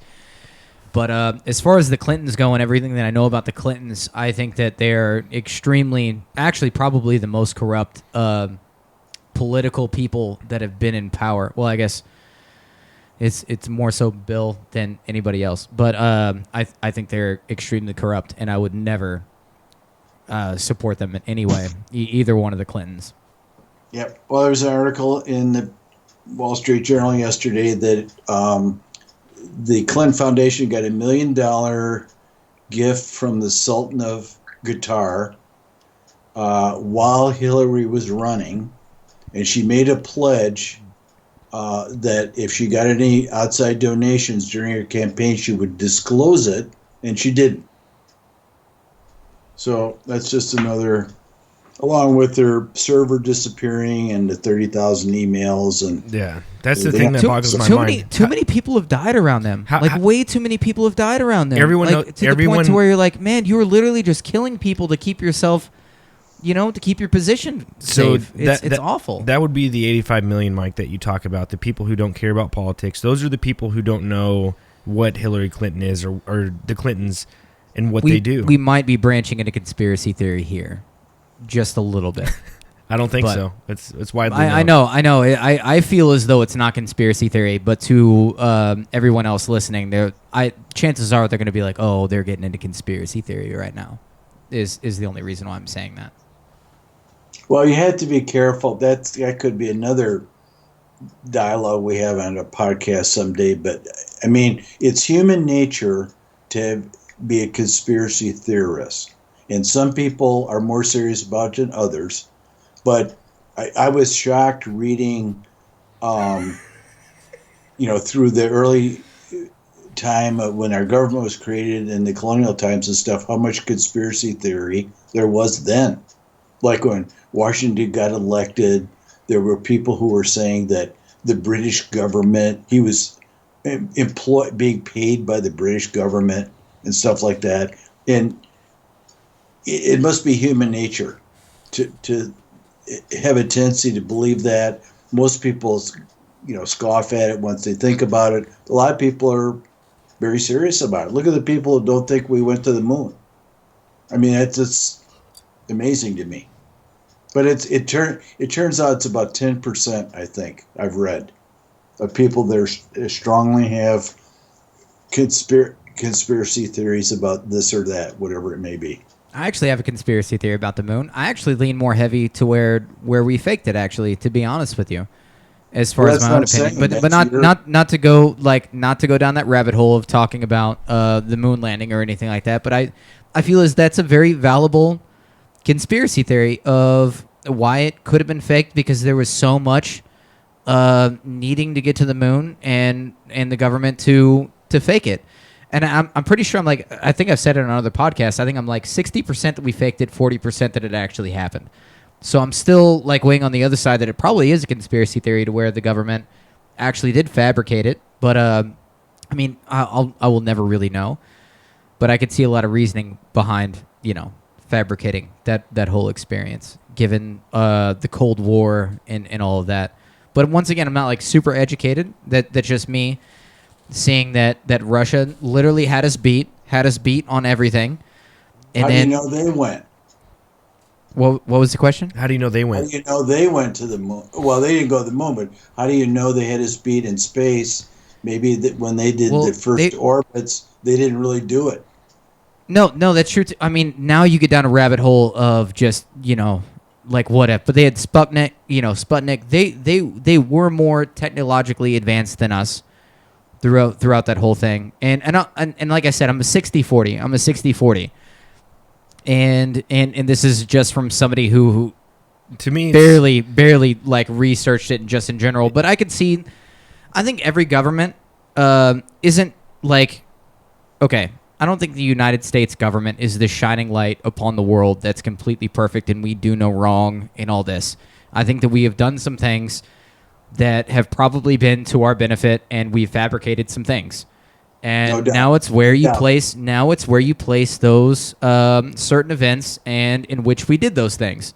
And I think that the moon landing, and I give it a 60-40. I say 60% chance. Yeah, we probably fabricated it, and the 40% of me says, okay, yeah, we went there. There's a lot of things there with that particular one, which we've actually done podcasts on as far as conspiracy theories, Big which time. we've done conspiracy theories on this Big podcast. So I don't want to delve down that. I based my conspiracy theory situations on the number of people that had to be in on it to pull it off, and I think there were too many in on the going to the moon to pull it off. I mean, there were all the people who, were mission control, who had little TV sets monitoring the flight, the astronauts, the people that designed the spacecraft and tested it and all. It's just you can't keep a secret with that many people. Right? It would take a lot, but that's not necessarily. There could have been a lot of motions into play. I mean, think about this: they lost all the telemetry data for the first moon landing ever. NASA has no idea where it's at. All the data that whenever they allegedly first went to the moon the first time is completely gone. No one knows where it's at. Well, maybe I didn't even know that. Something stupid. I'm not well versed. I'm not well versed in any of this. Honestly, it's all the footage. Hold on. So one more time. Let me ask you. Let me ask you this, Paul. Let me ask you this. Okay. How much does this actually matter? Whether or not we landed on the moon? It All that matters is big that time. is Big that time. on paper, Big as time. far as history goes, which history is always written by the victor. For sure. History is always written by the victor. History is probably skewed a little bit in one way. I mean, not all the way to where it's completely fabricated, but all history is probably skewed in one direction a little bit to where it looks in favor of the fucking victor. in some ways. So why not saying this that, at the same? saying that we went same there scenario. is extremely important. Like I said, we lost the telemetry data. Watch the footage of whenever Neil Armstrong and Buzz Aldrin get back, and they're getting questioned by NASA officials and press and stuff like that. Just look at their reaction the whole time in the interview of what their demeanor is. You know, it's extremely odd to watch. They aren't the only ones that went to the moon. No, very true, very true. And my other question is why haven't we went back? And That's another big one for people who are skeptics of that. And is hold why on, have hold we on. not gone back to the moon? I'll be done here in a second. And the craziest part about that is there was a video that was released a couple of years ago from a NASA official who said the reason we can't go back is because we lost the technology. Well, I don't believe that for a second. To have a NASA official say that, that's upsetting to me. There's also a video of Buzz Aldrin with a third grader. She's interviewing Buzz Aldrin. I could prove that to you. And granted, he's a little bit older, but she asked him, why haven't we went back to the moon? And he says, because we haven't been to the moon. He says it in his own words. He said it. Me and Johnny showed you that video and showed you why that was. He says it, bro. I've listened to the video in its I whole will entirety. re-show you the video and explain to you why. Okay. We're going down a rabbit hole here. My belief is we didn't go back to the moon because it couldn't get funded. The government didn't want to pay for all that science. We fund NASA $60 million a day. Which is nothing in comparison to everything else, by the way. Which is nothing compared to everything You're else talking that billions we fund. of dollars a year. Which is nothing compared to what we actually... Continue, Mike. Sorry. Man, yeah. We're going down a rabbit hole. Sorry. It's okay. I don't know. It's NASA budget for 2019 is $21 billion. Not very much when it comes to the 21 scope billion. of things. Okay. Compared to For military. them to not go to the moon, what are they doing with that $21 billion? A lot of things. Like what? That's what we have to look up because We're not going to the moon. We haven't been there in how many years? Why would you go back to the moon? There's no race to the moon anymore. We won that. They send why rovers. Why would you You have spend... the Voyager 1, the Voyager 2, you have Hubble, all that stuff. I get it, you know. All that. Okay, that's fine. Let me take a little restroom break. I'm enjoying this. Are we allowed to do a 2-hour podcast? Because I'm okay with this. If we could have Mike Anderson on every podcast, because these are the best podcasts that we have, is Mike Anderson podcast. I say that every time. Yeah. Having Mike on is just the best thing that's ever happened to Talk Junkies. Is Mike Anderson. I'll be back in 2 minutes. Okay. Let's see.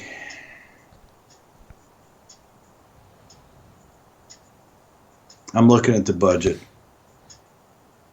Oh, they send all those satellites to other planets or spacecraft. Right.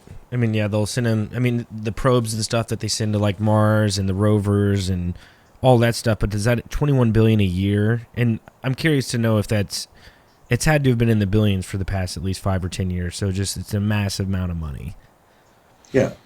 But I mean, I'm looking at the very detailed budget. I mean, they spend $5.7 billion on science, which means earth science research and analysis, ice, cloud, and land, satellites, surface water and ocean topography. So a lot that goes into with what happens on Earth. Yeah. They spend $4.9 billion on space flight operations, which is the ISS systems. That's the probes, I think, to other planets. They spend $4.18 billion on deep space exploration systems, the Orion program, development of new vehicles, space launch system, etc. I'm really shocked it's that big, though. Yeah, it's $20 billion is a lot of money. It is. And for us to not, I mean, they are doing things according to the website that you're looking at, but it's not like something innovating to where we're going to another planet or it's interstellar travel or anything like that. No, I know, but if they're doing Earth, planet, and ocean engineering and stuff like that, that's worth it. Yeah. Weather. Oh yeah. But yeah. Yeah. Hubble telescope's $97 million a year just to run that thing.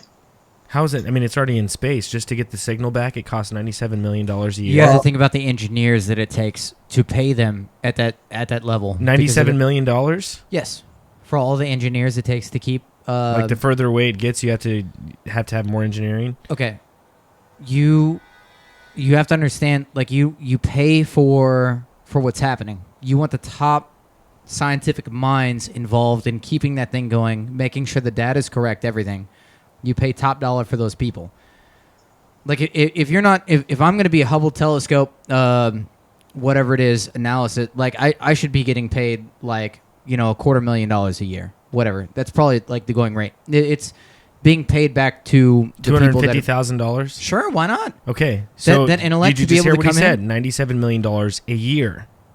And it takes a team of people. It takes a team of people to be able to do that. We'll never understand, dude. We're laymen's when it comes to this. That's true. We don't actually You're know. right. That takes so much money to have that come into right. play. And is that really even that much money when it comes? And by the way, money is just out of the air. That's true. It's paper. Whatever. Okay, that's going into something else. Regarding the conspiracy theory, and I think I told you guys this before, the one thing I do believe in, this conspiracy theory, is the Kennedy assassination. I don't believe one guy did it, but on his own, without anybody else involved. It just is too hard to believe. And of course, that conspiracy could have been conducted. It's not like the CIA did it. There could have been the mafia, Right. that hired Lee Harvey Oswald or something. I just don't believe the Warren report being totally accurate. I think body language is everything. And whenever you see the video of Lee Harvey Oswald getting shot, he got shot, right? Yeah. Yeah, just watching him come out and just seeing that whole scenario, it's just very wild and very it's just very odd that all of that happened. It's just... Well, Kennedy? and that's the other thing. If he's did all this on his own, why would this guy go all the trouble of killing him? Right. Why not just let him go to trial and get Exactly. fried or something like that? I mean, I've always thought that Jack Ruby, who's the guy that shot at him, was paid by somebody to shoot him. Because he knew he could spill his guts too. Same thing with Epstein. You're right. This is my opinion. This is my opinion on the JFK assassination. He was the last president who was truly for the people and did not care about what is now the corporate oligarchy. The corporations running everything, he did not care about it. He was truly for the people. Verbatim. And that's why he died in the end, in my opinion. Is that he was the last... He said it out there in speeches. He put him out on blast. He was the last almost uncorruptible politician. I think every politician has a level of corruption. I don't care. I think he was the last really good one, was JFK. And what happened to him? Like, there's money talks, and he was killed, which is extremely sad. I think he was the last truly good president for this country, and did not have enough time in office to be able to get the things done that he wanted to get done. Mike, wasn't there some controversial things behind JFK? Was he establishment, or was he truly for the people, like Jesse's saying? Well, he was a rich, New Englander whose father was a booze bootlegger during the Prohibition, Joe Kennedy. I mean, his dad was pretty corrupt. And you guys have to know stories about all the women, all the fooling around he did, girlfriends at the White House staying there overnight while Jackie was gone, stuff like that. I mean, he was a politician to me in a very political family. The other thing that's important about the situation is he did a lot to hurt the mafia, because he put his brother in as Attorney General, Bobby Kennedy, who prosecuted the mafia, and really made it difficult on them. And it isn't that big a leap for me to think that they really wanted to get him back. So, but I don't know. I don't have any data for thinking they did, but they certainly had a motive. I got you. Well, yeah, no, this is, we'll definitely, I think we've reached a point with doing a few podcasts with each other where we can have these types of conversations. So Mike, we're at 2 hours, man. I'd love to have you on again sometime soon. I'll get with Jesse and Johnny, and I'll email you on a date that we can make it happen. Every week, Mike. I got to have a podcast with you every week. I think I'm the most, I love having podcasts with you. I always walk away from this podcast with new information. I feel these, and I say this to the people who listen to this podcast, the Mike Anderson podcast, whenever he's our guest, is the best podcast we've had. I say this every time, and I'm sticking with it. These are the best ones that we have, in my opinion. Well, and I get a lot out of them too, because I need, practice. You can believe things and read about things and form your own opinions, but you have to be able to bounce those opinions off other people. There's that, and you have to get feedback on what you're saying. I don't want to operate in a bubble. I don't want to strongly believe things that aren't tested by having others question them. So it's very important to me to have a forum to express my ideas, to see what the reaction is. Absolutely. And I'm glad you could do it here on Talk Junkies, man. If you ever make it extremely big, man, we're the first people who are going to search Mike Anderson. Yeah. It's going to be with Talk Junkies, man, so that'll be awesome. No, I'll when I get up and give a speech, I'll say I owe these 3 guys from Kansas City for getting me where I am. Don't do that. It'll ruin your career, Mike. Mike, don't ever do that. It'll ruin your career. We've said too many things on this podcast that are too controversial. Don't ever do that. But, save your career. Don't mention us. All kidding aside, I mean, everybody has to start out somewhere. You have to write 1 book before you write 2 books. You have to you have to do a lot of marketing to establish what they call a platform, which means something you stand for that people can read your work and offer opinions about it. But it's, it takes time. And I mean, I got a dose of reality when I read, for the second book I was reading, something, I don't know what it was, and it doesn't matter. It's like, Isaac Newton, who invented, physics and calculus and all that kind of stuff, one of the most brilliant minds in history. He wrote his first book on physics or something, and he sold 8 copies. And I mean, you can't, not everybody is a best-selling author to start with. In fact, nobody is. You got to start someplace, and you have to build an audience. And if people like what you write, then they'll keep reading when you write something new. But it's hard. It's hard because you don't have a public platform, really. I can't, pay somebody to put me on TV to interview me. I guess I could.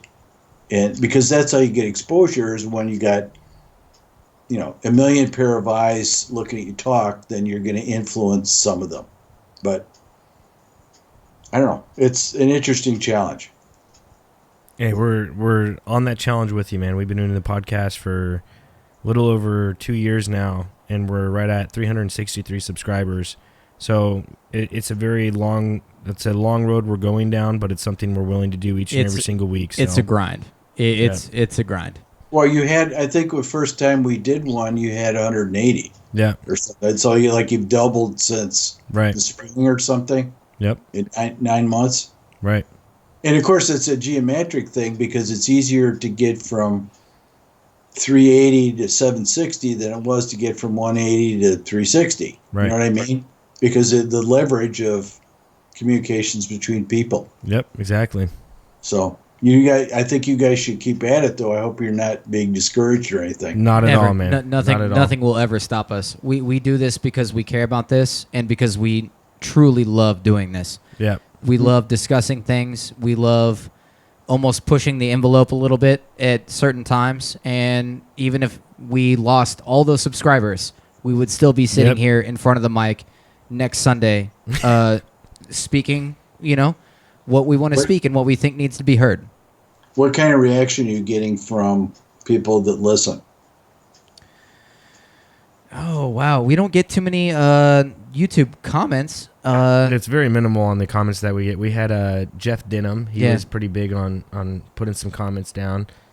Right. He got confused with the word. I put vacation. He thought I was talking about vaccines, so that was kind of awkward. But we have a lot of good feedback. A lot of the comments are people we know. So Okay. So we're very local. We're very local around our area. We haven't, but nothing like I said. The only reason why me and Paul started to do this anyway is because this is what we enjoy to do. And if people decide to listen, then they decide to listen. Yep. And nothing will ever stop us from doing this podcast. We're going to continue to do this. So actually, Mike, I know this is a weird question, but what is your shirt size? Because I'm going to send you a Talk Junkies t-shirt, man. He needs one. Yeah. Yeah, that'd be great. Large. Okay, cool. I'll email you for your address, and I would love to send you a signed one from me, Johnny and Jesse, like you did the book, man. And I'd love for you to have a t-shirt or a hoodie, whichever one you want, if you like hoodies better. I know it's cold up there. T-shirt, it's fine. All right, man. Okay. Well, then once you guys start doing video podcasts, then I'll appear with my Talk Junkies T-shirt on. Oh yeah, there we go. We need to get that. We need to get that on the books. We need to progress a little bit. Which we can. I can screen capture. I just need to play around with it. So maybe next podcast I'll shoot for that we have you on as an actual video podcast. So okay, rock on, man. Well, thank you for joining. Have a fantastic night again, everyone. Tribalism right here, The Curse of the 21st Century. Search for that on Amazon. I'll have the link in the description below. Mike Anderson, ladies and gentlemen. See you later. See ya. Thank you, Mike. Always a pleasure. Yep.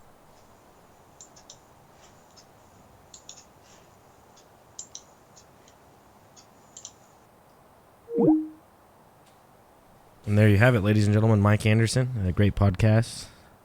I think we'll just leave it at that, Jesse. As always, I love Mike Anderson. Mike Anderson's by far. I'm overplaying it, but I will say it every time. I love Mike Anderson. He is my favorite person to have on the podcast. He brings so much to the table. So much intellectual conversation happens within that. I almost notice that I don't curse nearly as much whenever Mike Anderson's on. You said the F word once, so which is weird for me because I feel I don't know, man. He puts me in a different state of mind. I love it. I love it. He challenged me intellectually. He challenges me whenever he comes on. And that's awesome. And that's awesome, man. And Mike, we appreciate you coming on the show, man. Always. We'll have you on again sometime soon. I'm probably going to edit a little bit of some of that stuff out, but either way, maybe not. It could be 2 podcasts. I may not upload the whole 2 hours, but either way, ladies and gentlemen, please, the only way for us to beat the YouTube algorithm is for you guys to share the shit out of this video. I know it's a long video, but hey, we all got time. But please share this video, like this video, hit the subscribe button, hit the bell notification to all our junkies out there. Stay fly, and Epstein didn't kill himself.